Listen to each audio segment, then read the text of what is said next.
new $999 iPhone Air. And this is where things get very interesting. Specifically made a MagSafe power bank designed to slip onto the Air, and that when they quoted the battery life of the Air, they quoted the figure that assumed you had this battery pack attached. But then, according to Apple, because of all the efficiency improvements of their new A19 chips and this new N1 chip that handles Wi-Fi and Bluetooth and AirDrop, that this tiny sliver of a phone has the same battery life as the 16 Pro. I mean, if that's true, that is an alluring phone. And you can so see how they're going to market it to the average consumer as a way to get pro performance, since it does come with the new more powerful A19. The big one is you're also losing the ultra-wide camera that you would have had on the normal iPhone 7. This does mean this is a single rear camera on a $1,000 phone in almost 2026. The Air has become the pretty phone, the phone for people who just want their device to look. $99 for the Pro, which is pretty much the highest amount anyone is charging for a non-XL size device, and then $1,199 for the Pro Max. So there's a few ways you can see this function-first approach in action. Like the first is,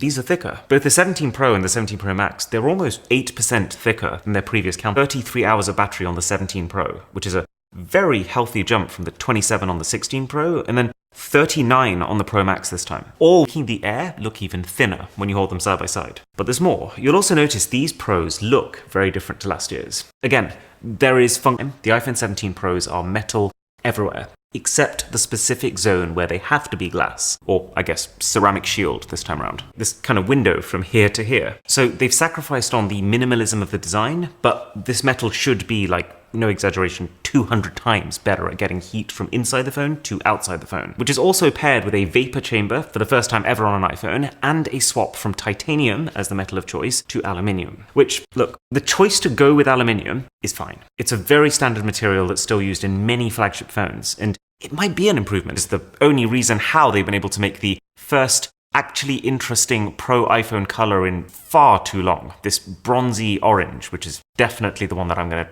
try and get. My issue with this situation is that Apple just switched to titanium 2 years ago. And when they did that, they made a massive deal about it. It was the headline feature of the iPhone 15 Pros. And they didn't stop talking about how much more beautiful the phones were because of this titanium. But anyway, put all these things together and the iPhone 17 Pros should run a lot cooler, which is not the most exciting thing in the world, but it is needed. It'll make the phones perform a lot better, especially with the new A19 Pro chip. I tried some gaming on this, and I'm not normally too taken aback by mobile gaming demos, but this actually was the most graphically impressive, smooth gaming experience I have ever had on a smartphone. They should charge faster, because charging is also programmed to slow down when things get hot. Honestly, I'll be happy if this just means my phone won't dim its screen to 0 brightness the minute the weather forecast changes. Same square front camera sensor that can do both orientations. And the other big change is the telephoto camera is going from 5 times optical zoom with a 12 megapixel resolution to 4 times optical zoom, but with a 48 megapixel resolution. 48 megapixel resolution, which should actually be a double-sided upgrade, because